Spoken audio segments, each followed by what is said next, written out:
Okay, so this is week 2 of The Artist's Way. I've already read the chapter and done the activities and everything.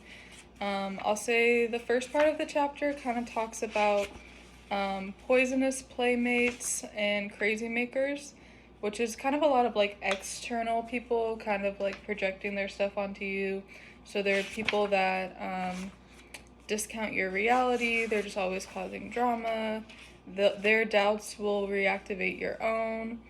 Um, Stuff like that. It kind of talks about that, and then later in the chapter, it talks about skepticism, which is more like on the artist side.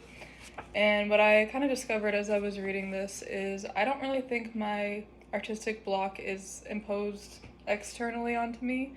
I know that I'm an artist, and if someone doubts me at this point, I'm like, no, I'm an artist. Like, I just make stuff, you know?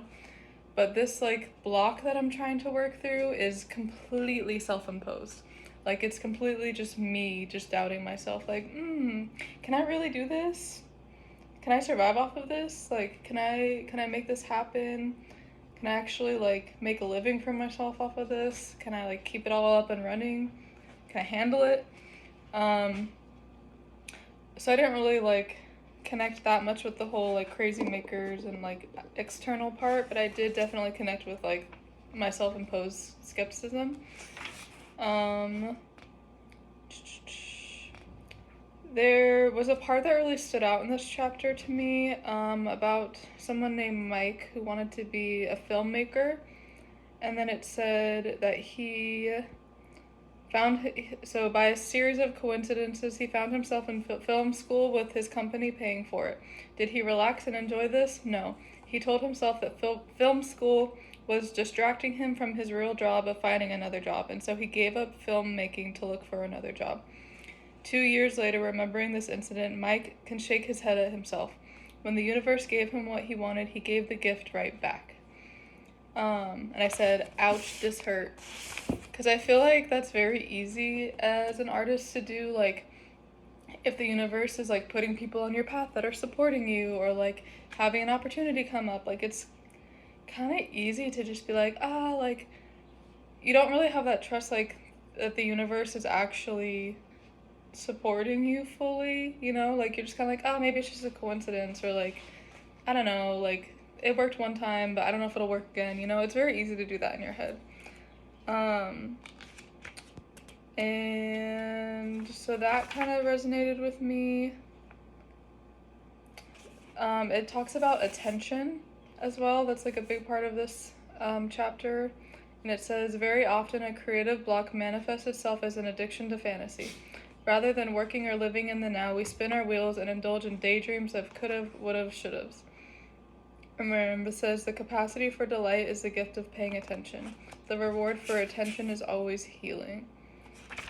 Just kind of a reminder to be like a little bit more present.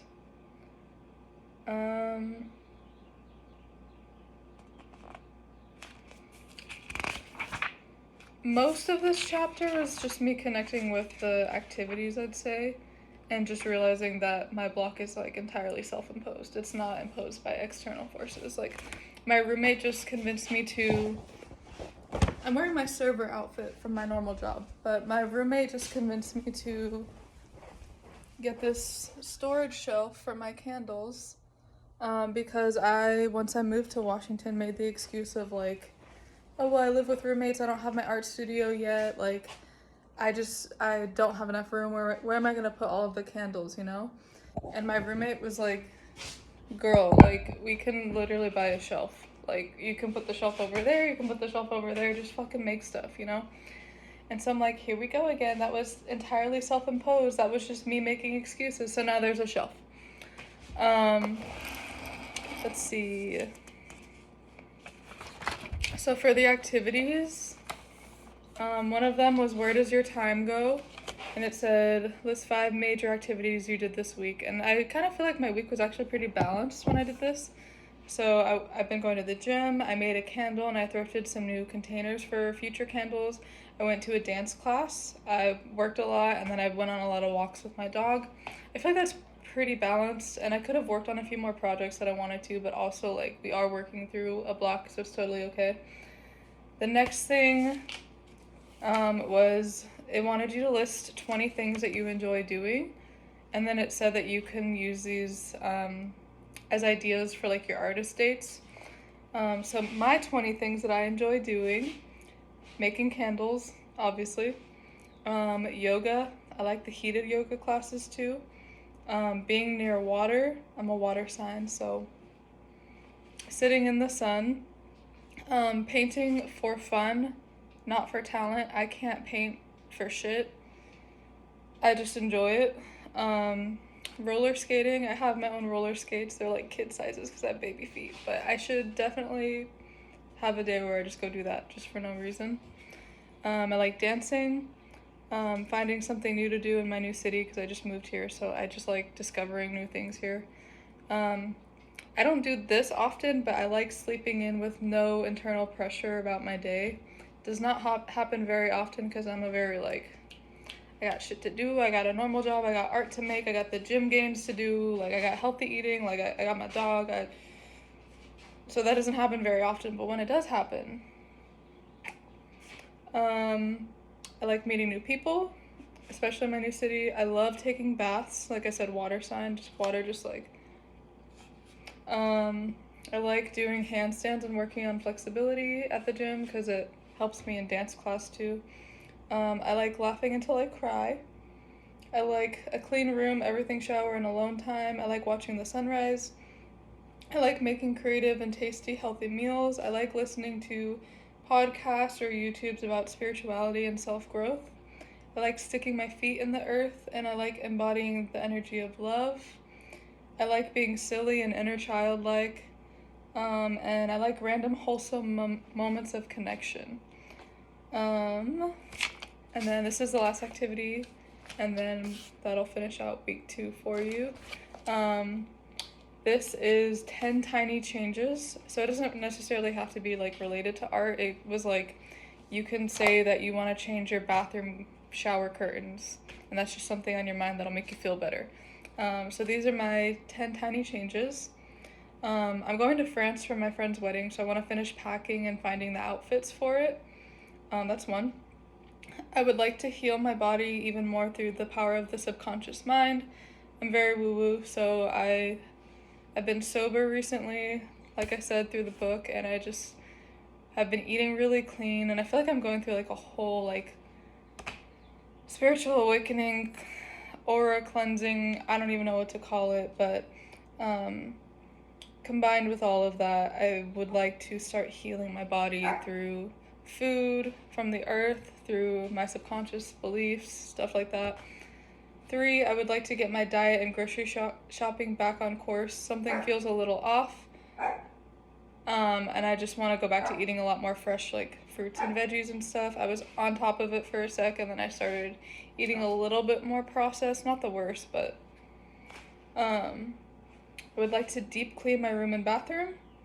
I would like to figure out a way to bulk dye my espresso martini candles, because right now I'm buying like the wax melts that are already colored, and they're like $2-3 per wax melt, and I think I need like 2 or 3 of them per candle, and that adds up really fast, and so it's really expensive for me to make my espresso martini candles, and I need a better way to do that.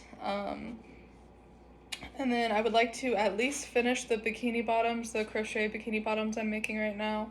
I actually just finished them. I need to add a liner, but like I finished them, and now we're on to the bra part of the bikini.